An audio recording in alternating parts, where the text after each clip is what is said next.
여러분 안녕하세요. 행정의 달인 박교수 TV의 박지현입니다. 선생님, 오늘은 어떤 업무 소개해 주실 건가요? 오늘은 출입국 업무를 전반적으로 소개하고 세부적인 것들은 또 별도로 영상을 만들거나 블로그를 제작해서 올리는 쪽으로 하죠. 현재 우리나라 인구가 한 5천만 좀 넘잖아요. 외국인들이 예전보다는 비율이 좀 높아졌습니다. 그래서 현재 한국에 거주하는 외국인들이 약 한 280만 명, 불법 체류자가 약 한 40만 명 정도로 수산합니다. 출입국 업무는 비자의 유형이 굉장히 다양합니다. 그래서 A, B, C, D, E, F, G, H 이렇게 대분류가 있고요. 그다음에 대분류마다 38개의 중분류가 있습니다. 그 중분류에서 또 다시 몇 이렇게 나와가지고 소분류가 100가지가 넘어갑니다. 그래서 출입국 사무소에 근무하는 공무원들도 그걸 잘 알지 못하는 게 이제 현실입니다. 그래서 저희가 그 업무를 취급하는 경우에도 다수 의뢰가 오는 그런 비자 유형이 있어요. 오늘 이제 그것들에 대해서 말씀을 드릴까 하는데, 합법적으로 체류 자격을 얻고 체류하면서 기간을 연장하는 거, 그건 좀 쉽습니다. 또는 이제 그 자격을 변경하는 이런 것들인데, 체류 자격의 변경은 일단 사유가 인정이 돼야 되고 요건이 충족돼야 되기 때문에 좀 시간을 가지고 미리미리 준비를 하셔야 할 필요가 있습니다. 특히 이제 오늘 제가 말씀드리려고 하는 것은 체류 자격을 갖고 있지 못한 이른바 불법 체류자, 줄여서 불체 이렇게 얘기하는데, C3A 이 단기 비자로 와가지고 눌러앉는 이런 경우가 제법 많습니다. 저에게 상담했던 분들 중에는 그 평창 동계올림픽이 언제입니까? 그때 이제 자국 선수들을 응원하겠다고 입국해가지고 한 7, 8년 이상 눌러앉은, 어떻게 저렇게 있나 했는데 그냥 피해 다니다가 잡히면 나가지, 이런 이제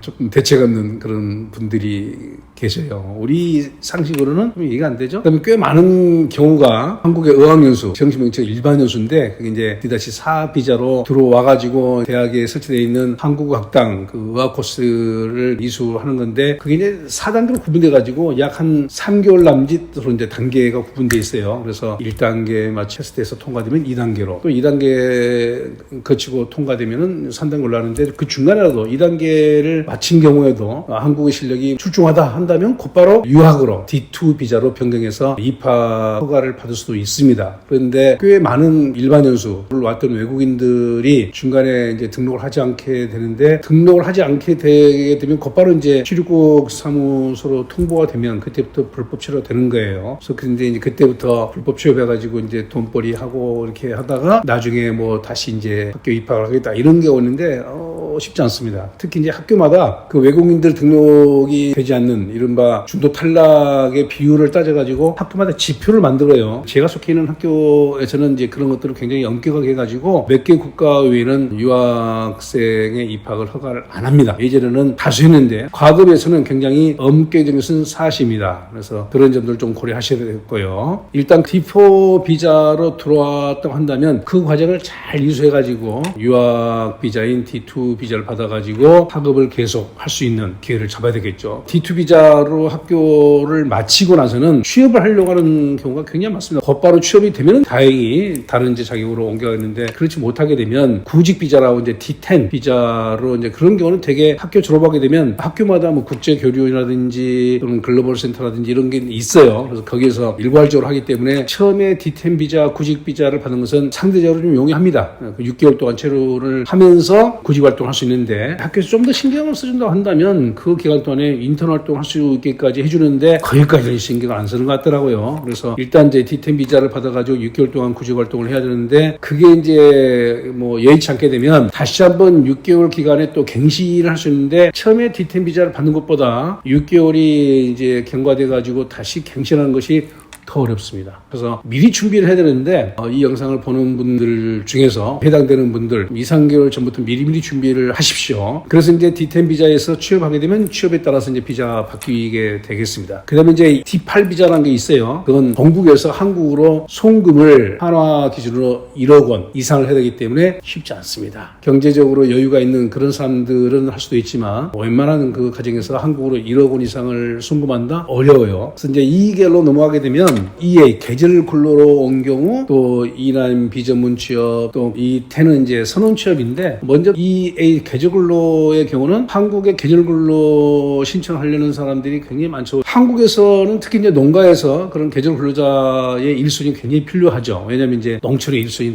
부족하잖아요. 농번기가 되게 되면 농사를 지을 땅을 있는데 농사를 못 짓는 경우가 있기 때문에 뭐 지자체에서도 계절 근로를 배정하는 그런 경우도 있습니다. 문제는 계절 근로가 되게 한 3개월 정도 체류를 하는데 이제 그 비자로 들어오려고 하는 사람 중에는 의도적으로 한국에서 불법 출입하면서 취업 활동을 하려는 그런 사람들이 제법 많습니다. 그래서 그 계절 근로자를 배정받은 지자체에서도 그들이 이제 도주 못하게 감시 역할을 하는 아르바이트 학생들도 고용합니다. 그 다음에 이제 비전문 취업, 이건 이제 4년 10개월간의 체류가 인정이 됩니다. 그래서 제법 장기간의 취업이 가능한데 4년 10개월이 끝나게 되면 F5 영주권은 5년 이상 체류해야 되거든요. 그러니까 그건 또 안 되죠. 한 번 더 비전문 취업 비자를 갱신을 하려고 하는데 그게 또 굉장히 요건이 엄격해요. 그래서 그런 것들을 또 미리 준비를 해야 되는데 이 많은 이제 한국의 비전문 취업 비자, E9 비자로 들어오는 외국인들을 보게 되면 그 취업에서 받은 그 급여를 대부분 다 본국으로 다 송금해버립니다. 그러니까 거주하는 상황을 보게 되면 뭐 보증금 100만 원에 월세 몇십만 원, 또 뭐 은행에 잔고도 없고 수입이 있을 때마다 다 보내고 여기는 없기 때문에 이 요건 충족하기 어렵습니다. 그래서 상담을 하는 외국인들에게는 본국에 다 보내지 말고 여기에서 좀 보증금 액수를 좀 높여서 나중에 비자 변경할 수 있는 상태를 좀 미리미리 준비해라 해도 빨리 돈 벌어서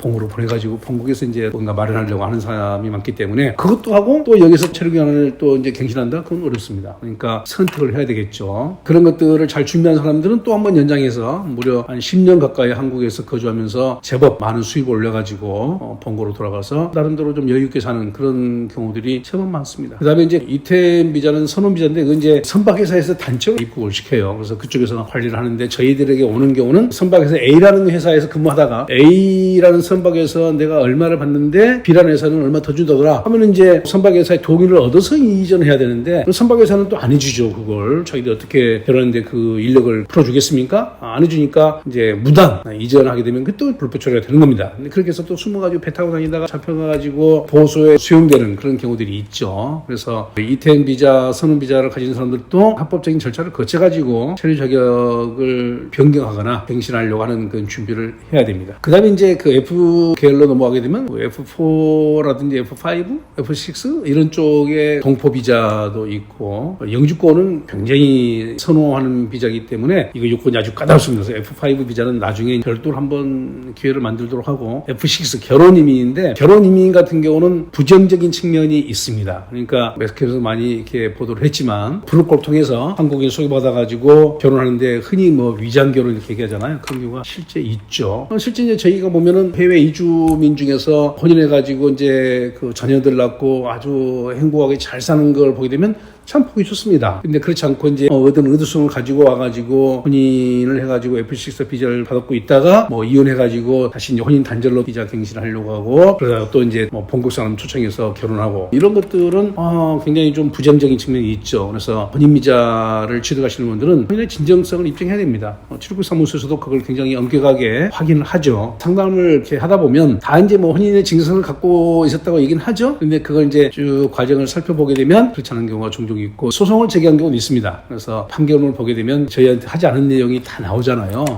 거짓말을 한 경우가 드러납니다. 그리고 지원 비자는 난민 비자인데 이건 굉장히 어렵습니다. 또 이제 이건 사실 아닌 경우가 굉장히 많습니다. 그러니까 뭐 종교적이라든지 또는 정치적이라든지 뭐 이념 이런 것들에 의해서 핍박을 받을 수 있는 아프가니스탄에 뭐 탈레반 정권이 들어와가지고 뭐 핍박을 받을 이런 것들이 있어야 되는데 그게 쉽지 않죠. 이제 허위로 하는 경우가 많기 때문에 굉장히 주의를 해야 되고 그걸 쉽게 생각하는 외국인들이 있는데 그렇지 않습니다. 이건 굉장히 어렵고 그 사람들은 이제 일단 난민 비자 신청해서 안 되면 또 소송 기계가지고 뭐 한 2년은 있을 수 있겠지 이런 경우가 있을 수 있는데 굉장히 조심해야 됩니다. 그 다음에 H는 H2 방문 취업이 좀 있는데 방문 취업 비자는 중국 동포, CIS 이런 국가들 출신들에게 하는데 이런 그 비자를 갖고 있다가 정말 잘 준비해가지고 F5 영주권을 취득한 경우가 있습니다만 그렇지 못한 경우가 굉장히 많아요. 근데 있다 보면 불법 행위를 하는 경우가 있는데 그런 경우가 있게 되면 거의 안 됩니다. 그러니까 한국에서 좀 오랫동안 정상적으로 생활을 하시려고 한다면 한국은 법제서가 잘 만들어진 국가이기 때문에 법을 잘 지키려는 그런 준법 정신을 갖고 있어야 되고 또 미리미리 준비를 잘 해서 진행해야지 그렇지 않으면 여러분들이 원하는 비자를 얻을 수가 없다는 거 꼭 기억을 하시기 바랍니다. 체류 자격을 취득하거나 변경하기 위한 절차와 준비 서류는 뭘까요? 이게 이제 앞에서 말씀드렸다시피 대분류가 8가지, 중분류가 38가지, 세분류는 100가지 넘는 형태가 있기 때문에 그 케이스마다 다 다릅니다. 그래서 매뉴얼을 보더라도 굉장히 복잡해요. 여기서 그런 것들을 이제 일괄적으로 소개할 수는 없기 때문에 하이코리아 들어서 매뉴얼을 본다거나 또는 1345로 전해서 이제 상담을 하는 것이 바람직하고, 한국어가 잘 안 되는 이런 외국인들 같은 경우는 전문 상담을 받아서 안내를 받는 것이 적절하다고 볼 수가 있겠습니다. 불법 체류자로 체류 자격을 받은 사례 소개해 주세요. 이게 굉장히 쉽지 않습니다. 일단 이제 불법 체류자로 체포가 되는 이런 경우는 음주운전을 하다가 적발됐다든지 또는 뭐 어떤 형사 사건에 연루가 됐다든지 이런 경우도 있지만 신고에 온 경우가 굉장히 많습니다. 근데 신고는 한국인들은 거의 신고를 하지 않습니다. 또 이제 고용주라든지 이런 사람들은 양벌주의거든요. 그러니까 불법 체류자임을 알고 고용하게 되면 그 고용주도 처벌을 받게 돼 있어요. 그러니까 신고를 안 하는데 같은 동족끼리 합니다. 같은 동족끼리 이제 저녁에 퇴근 후에 약전을 하다가 말다툼이 있게 되면 체류자격을 갖고 있는 친구가 이제 홧김에 신고해가지고 잡혀가는 경우가 굉장히 많습니다. 이제 그런 사람들은 일단 경찰에서 체포를 해가지고 출입기사무소로 넘겨주게 되면 해당 출입기사무소에서 한 일주일 정도 머물다가 우리나라에 세 군데에 있는 보호소, 경기도 화성, 충청도의 청주, 그리고 전라남도의 여수에 있는 보호소로 이제 이송이 되죠. 그쪽은 시설이 굉장히 넓기 때문에 거기에 수용을 해가지고 보호하다가 거기서 이제 출국을 하게 되는데 길게는 2년씩 이렇게 보호소 생활을 하는 외국인도 제가 봤습니다. 그런 경우들은 정말 좀 특이한 경우죠. 그래서 불법 체류하고 있는 외국인들은 미리서부터 자기가 이제 합법적으로 체류자격을 얻을 수 있는 방법이 있는지를 전문적으로 상담을 받으셔야 되고, 또 이제 국가에서는 법무부에서 가끔씩 불법 체류자 자진 출국 기간을 정해놓습니다. 작년 말부터 올해 2월까지도 있었었는데 그런 기간을 활용하게 되면 자진 출국할 때 범칙금을 납부를 하지 않아도 되고, 범칙금은 불법 체류 기간에 따라서 적게는 200만 원 또는 많게는 3천만 원 이상이 부과됩니다. 그런 범칙금 납부를 하지 않고 또 나갔다가 다시 한국에 입국할 수 있는 유예기간도 단축이 됩니다. 그러니까 그런 기간을 활용해야 되는데 이 사람들의 걱정은 뭐냐? 한 번 나오면 못 들어온다. 이런 관념이 굉장히 강해요. 그건 그렇지 않습니다. 어떻게 준비하느냐에 따라서 달려있기 때문에 여러분들이 그런 게 활용하는 게 좋은데, 불법 체류자에서 이제 체포돼가지고 보호소에 있다가 이제 출국했다가 들어오는 이런 케이스 하나 말씀드리면, 그분은 이제 다행히 한국에 머물면서 준비를 좀 했습니다. 그래서 고용을 할 수 있는 자격증도 무려 2가지나 취득을 했고, 제가 이제 그 보호소에 면회를 가서 보니까 그런 자격증을 갖고 있는 사람들을 구하는 고용주가 있잖아요. 그런 사람들의 또 탄원서도 준비하고 해가지고 자진 출국할 때